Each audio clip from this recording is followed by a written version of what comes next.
Hey guys, it's Dr. Justin Marchegiani here. Today's video is going to be on adaptogens to help improve your immune function. Again, we're in the holiday season or the winter season. We have viruses all around: coronavirus, flu virus, rhinovirus, RSV, you name it. So we really want to have a strong immune system. That's very important. So we're going to talk about things you can do to improve your immune function naturally, especially using adaptogen. So one of my key favorite adaptogens is going to be ashwagandha. It's going to be very helpful for a lot of different things with your immune system, with stress, with cortisol modulation, very helpful with sleep, with anxiety, but it's been shown to be very helpful with modulating your immune system. Very, very helpful. There's some medicinal mushrooms that can be used that are kind of like an adaptogen. So we have things like reishi or Ganoderma lucidum, which actually helps deactivate viruses, which is pretty cool. It's going to help improve your natural killer cell function, which is like the first line of defense, which is like the Navy SEALs of your immune system to kind of get in there and start the attack going. Cordyceps is also very helpful too, as well as lion's mane. These are some medicinal mushrooms that can help modulate your immune system. Kind of think of like modulating your immune system as like you parked your car out in the driveway and you turn the car on with your automatic starter, so an hour later it's all warmed up and ready to go, right? We're kind of getting our immune system primed so it's ready to go, so it is on all alert.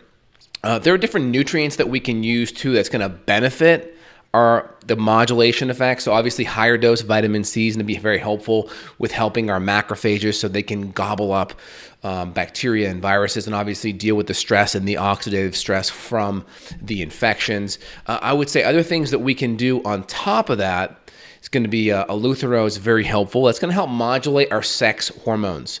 Of course, the more stress we get and the more catabolic we get, the more if we modulate our sex hormones, we're going to be able to deal with inflammation and recover optimally.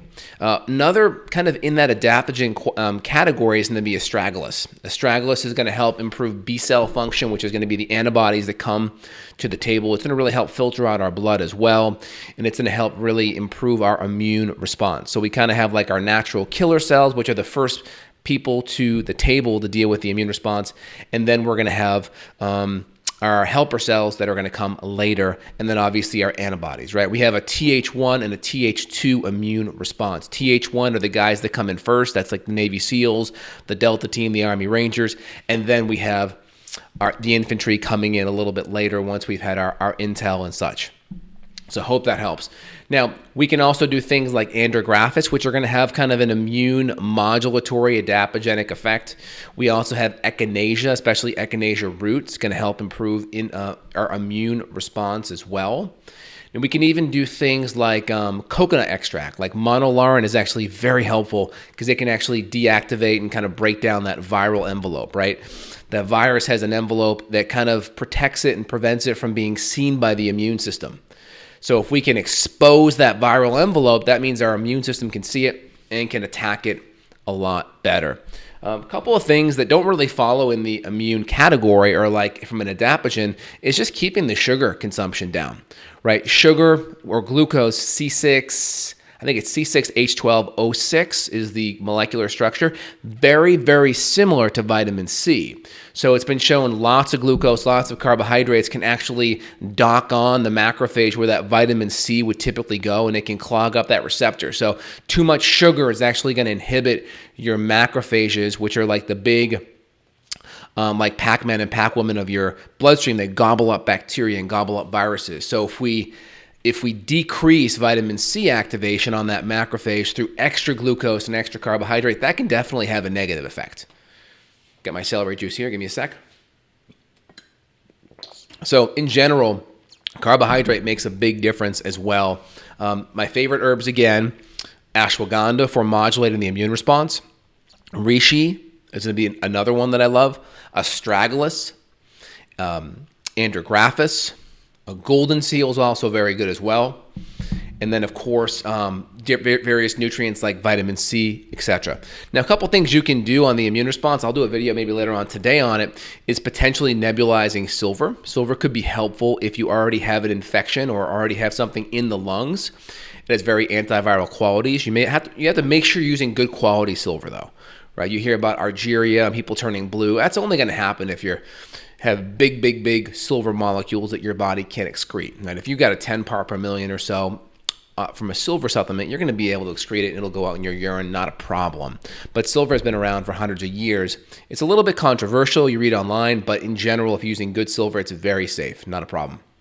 All right, cool. Any questions, feel free to chime in, y'all. I'm checking here more on YouTube than Instagram, but I'll take a look there. Again, this is my first time on Instagram, so if you guys like this and you want me to go live on Instagram more, let me know. Put it in the comments. Let me know what y'all have done for helping to bump your immune system. If you've done things in the past to help get over colds faster or to prevent a cold, let me know what you've done so I can share that information. Yeah, I did a video on the coronavirus recently. So again, death rate on these things is 2%. Who is the 2%? That's the question. It's going to be people that have weaker lung issues to begin with, people that are active smokers, people that are going to be on the extreme old spectrum or on the extreme young and immunocompromised spectrum. So if you're on there, number one thing, quarantine, right? Quarantine, these viral issues are going to be spread via coughing and via hands and touching. So if you're around anyone, they're wearing a mask, they're washing hands, things like that. It's going to be the best thing. Don't go outside unless you're outside getting fresh air alone. That's going to be the best way if you're in that immunocompromised category. And then, of course, have all the diet and lifestyle things dialed in. I'll put 2 articles I did. What to do when you get sick, part 1, and then there's kind of in a boosting your immune system, what to do when you get sick, part 2. Take a look at those articles. Very helpful. I'll try to put it in the description of the video here so you guys can take a look at it. All right, we got a bunch of questions here now. Let's see what I can do to answer them. All right, a couple things I won't be able. All right, coronavirus, everyone's scared. I want to know what to do to avoid it. Yeah, take a look at that video I did, I think on Monday. That would be a good kind of first step for you. All right, excellent. A couple questions, maybe a little bit off topic. A month ago, my bloating on the right side of my shoulder have occurred. Have been taking ACV, ginger, bowel support, but constipation, fatty stool don't stop. I've eliminated refined sugar and gluten too. Yeah, so if you're having shoulder pain or gallbladder issues, of course, there may be other things going on. You may not be making enough changes with your diet. If you're only going gluten-free and cutting out refined sugar, there may be more things that have to be done. I would take a look at my article on gallbladder issues, and you'd want to get some gut testing done to see if there's another deeper gut infection. That'd be a really good first step for y'all. Okay, excellent. Can detox aminos and liver supreme help with Herxheimer's reaction with the heavy metal program? Yeah, so liver supreme is going to have things that support bile flow. It's going to have things that tonify the liver like milk thistle, fringe tree artichoke. It'll have phosphatidylcholine, taurine, ox bile, things to help with biliary flow, which is really good for phase 1 detoxification. And then, of course, detox aminos are going to be things that help with phase 2, right? Phase 2 is going to be taking water-soluble toxins and excreting them. These are going to be all the amino acids that help convert to glutathione, that help with glutathione conjugation, N-acetylation, methylation.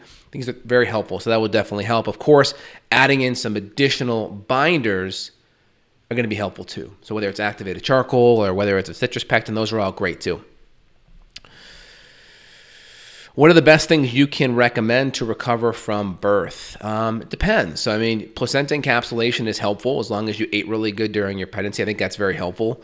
I've done that with my wife twice already. I think that's good. Of course, just having a really good whole food, nutrient-dense diet. You can do more soups and more broths and things like that because if you're recovering, it can be stressful and you want food to be really easy on your digestive system. So using an Instapot and doing more bone broths and really high quality soups so things are broken down well is going to be important. Of course, making sure everything's super high quality as well. Take a couple of grams of vitamin C plus C cofactors plus a few chlorella tabs a day, and I do this every couple of hours right from the beginning when symptoms show. It knocks it right out in the beginning. That's good. Yeah, vitamin C and of course all of the various cofactors, histidine, rutin, all the various minerals along with that. Maybe a buffered C is great. Reference the above question. You name tests that have to be done to check gut infections. Can you name them? Yeah. So my site, justinhealth.com/shop. Click on the lab test section. I like the GI map to really assess gut infections. I'll also look at organic acids because that'll give me a window into urinary bacteria and urinary yeast. That's also very helpful as well. Excellent. Great questions. And then one thing I talked about earlier especially when you have acute lung distress, is nebulizing glutathione. So I'll probably do a video here in a little bit where I'll walk people through on how I do my nebulized glutathione. That's helpful. You can do glutathione supplementally, but you're just not going to raise the intracellular glutathione levels in the lungs as much. And when you have an infection, there's going to be a lot of oxidative stress. So the benefit of the nebulized glutathione is you can get it right to that area at higher dose levels. Hope that helps. Okay, excellent. And if you guys have any recommendations or thoughts on new video topics or content, put it down below in the comment section. That's super helpful for me so we can provide awesome content on really relevant topics. All right, so we talked about adaptogenic compounds for the immune system, very important. I'd also highlight any kind of medicinal mushroom is going to be helpful, right? Any kind's going to be helpful. So whether it's lion's mane, shiitake, maitake, they're all going to be very helpful at priming the immune system.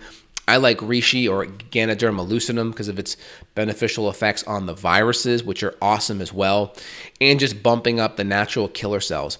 Most people, when they focus on like whether they're doing an inoculation or anything, they're really working on improving the antibody response. But the problem is the antibody response may not be, you can still have an antibody response and still get sick. And part of the reason why is we have a Th1 immune response, right? This is the natural killer response that is very important. That's why the natural killer response is going to be the Navy SEALs, right? So if you can have a good Th1 immune response, you'd be amazed at how much you can starve off an infection. And this is why medicinal mushrooms, I think, are so helpful because they're so effective at helping to modulate that natural killer response. So take a look, if you're looking about nebulizers, take a look at my video on Monday. All of that's in the description links. Take a look at it there. I'll do a video here in a little bit. I'll probably record it in a little bit and I'll post it later on this week on how I do the nebulizer. Hope that's helpful. Excellent.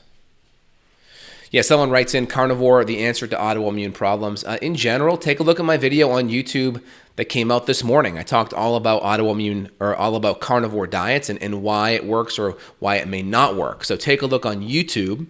Came out this morning. It's doing pretty well. Why a carnivore diet may help. That's a good first step. And the carnivore diet can be very helpful for autoimmune issues, partly because people who have autoimmune sensitivity to begin with, they can be really hypersensitive to the anti-nutrients in plants, whether it's polyphenols or whether it's salicylates or whether it's various anti-nutrients like lectins or oxalates. It definitely could be an issue. And then in regards to detoxifying for men, I mean, the first thing is, number one, don't consume things like soy or phytoestrogens that are going to increase estrogen. Number two, make sure your insulin levels are in check so you're not overdoing your carbohydrates. The more insulin or the more carbohydrate foods that stimulate insulin, the more you upregulate an enzyme called aromatase, and that enzyme will convert your testosterone to estrogen. Number three is make sure the meats are organic, no antibiotics, no hormones. That's going to play a big role because hormones in the meat will pass down to you. And then, of course, pesticide-free, which is the same as organic. Pesticides a lot of times are going to be estrogenic and they're going to be passed down to you. And then number five is going to be the plastics. Plastics are going to be estrogenic, whether it's phthalates or bisphenol A, they're going to be estrogenic as well. Super helpful. Hey Doc, have you ever read Missing Microbes by Dr. Martin Blazer? He studied H. pylori for decades and found to be beneficial in the human digestive system when kept in check. Yeah, I mean, it just depends what you mean. Like, is that a positive H. pylori infection is beneficial to the body? Because there's lots of studies on that showing it increases gastric cancer and ulceration. So, I mean, it really is the context. Are we talking a positive levels of H. pylori, or are we talking H. pyloris below positive levels? Because that's where the debate kind of comes in. I would push back on that theory when we're talking about H. pylori in the context of it being at a positive level, because the data is pretty clear on it. I think Marshall won a Nobel Prize for medicine on it because he gave himself H. pylori and he saw that it caused stomach ulcers. So I would push back on that. Maybe at lower levels when you're healthy, it may have a slightly bit modulatory effect, but definitely not at higher levels. I think the data on that's pretty clear. I have colitis and more meat and less plant food has helped. Exactly. Yeah. I mean, when you have a lot of irritable bowel disease or a lot of bowel inflammation, sometimes the plant compounds are just really over the top. Some people can still do it. They just have to cook it, steam it, and cut out the more common ones that you'd maybe be accepted on a autoimmune diet, but some you have to go over the top. And I've seen that dozens of times because I see a lot of patients who have autoimmune diseases. That's very common. Had weeks going on diarrhea, did the test and little inflammation in the blood and a lot in the feces, asked for a colonoscopy, and they gave me rifaximin and this Cital. My body is itching and itching. Anything can be done. So yeah, if you're having a lot of die-off reactions, which is what I'm seeing, right? We're on antibiotics for some kind of a gut infection, and you're having a lot of negative symptoms after the fact, it's because that's die-off. Your body's having a hard time dealing with the dead debris. Your lymphatic, your immune, your detoxification system's overwhelmed. So that's the reason why we never come out of the gates doing any bit of killing at all, even if it's antibiotics. We have to kind of set the table, so to speak, so we have a good foundation. So if we do any killing, we're going to be okay. So the timing of it and how we line it up is super, super important. Yeah, and healing stomach ulcers, same thing. You have to get to the root cause. So you have to, number one, fix the food. Number two, you actually have to help with the digestive aspect. If we're not digesting food well, it's going to putrefy, it's going to ferment, it's going to acidify in our body and create stress. Number three, we're going to add in healing nutrients, right? Vitamin U. We're going to add in aloe, slippery elm, DGL. We're going to maybe have more bone broth, more glutamine, things to help calm down the gut lining.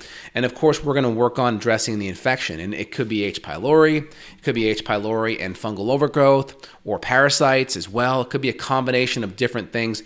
You got to look at everything together. It's very important. Aloe is not an adaptogen. Aloe is more of a healing, kind of soothing compound.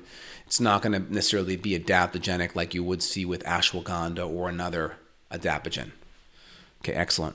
All right, y'all. Hope you guys have a phenomenal day. I'm going to jump on to another couple of videos here. Hope you guys are doing well and you enjoy it. If you like it, give me a thumbs up. Again, I'm not sure if it's worth posting to Instagram yet. If you guys like it, give me a thumbs up and I'll keep doing it. If not, we'll go back to Facebook. All right, y'all. You guys have a phenomenal day and I'll be back real soon. Take care. Bye.